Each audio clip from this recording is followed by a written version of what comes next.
2020 was that was actually a really pivotal year for me. I would, if I could go back and say anything to my younger self, it would be to just say it's going to be okay.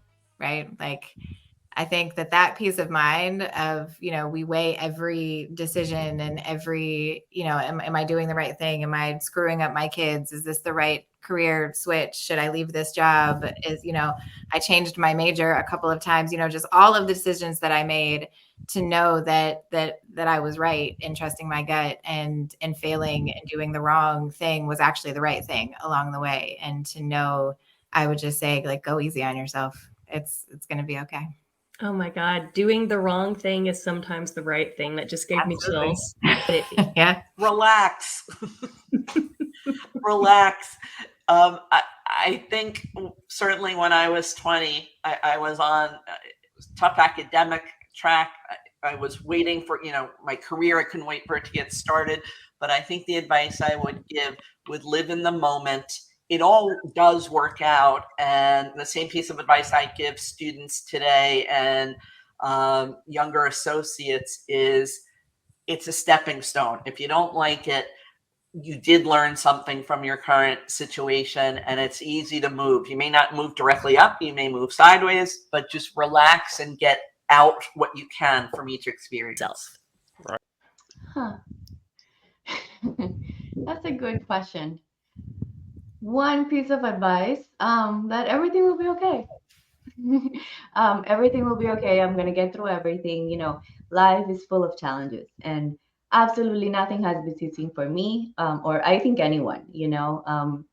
There's a lot that goes through, career life. So I worry a lot. So I think that I would just tell myself it's going to be okay. You'll get through it. And then just avoid all that worry, because I know it's going to end up being okay. My hope is that in hospitality, everyone wants to continue to grow and excel.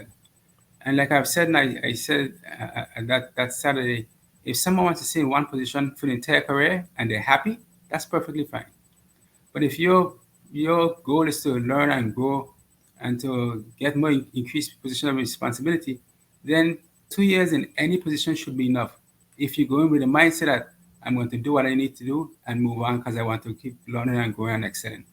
So, like I said, the first 6 months, learn everything you can about the position, everything inside and out.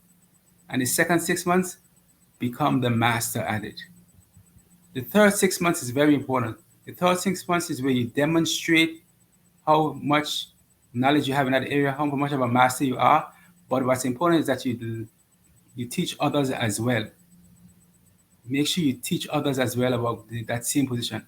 And then in the fourth 6 months, to put it bluntly, get out. Aside from buy Apple stock when it comes out, right?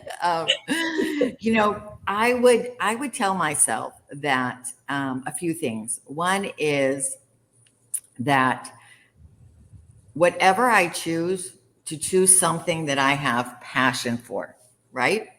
I think that the difference in anything that I've seen between good and great is when the person leading that effort had passion for the subject, right? And to take a role that I have passion for, even if that role is what others perceive to be a step back. Because I think one of the most important things that I've done in my career, I look at my goal overall in my life is the first third of my life I learn, the second third of my life I earn, and the last third I return, right? So I'm in that stage of my life in between the earn and return. But I would tell that 20-year-old self of mine, you're in the stage of learn, right?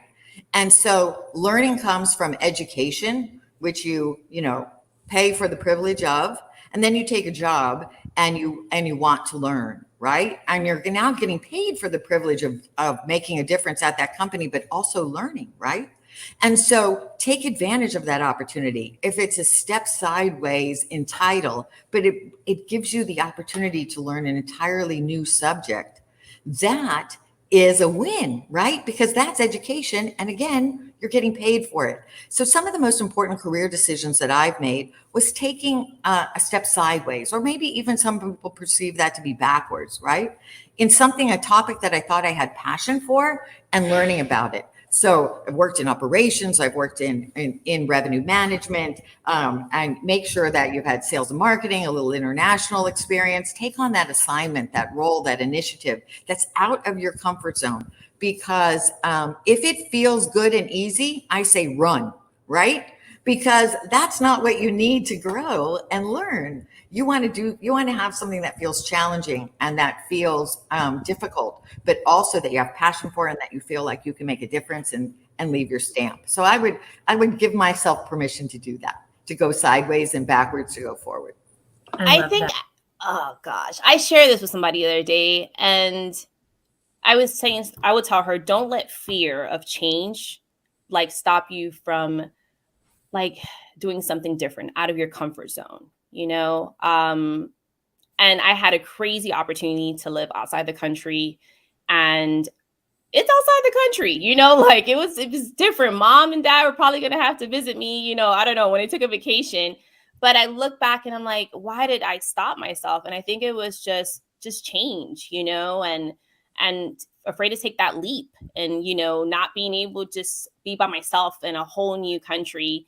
And now I have 2 kids and my husband, you know, so it's really different, and I love my job. So really and truly, like, don't be afraid of change. Take that leap. Take that leap.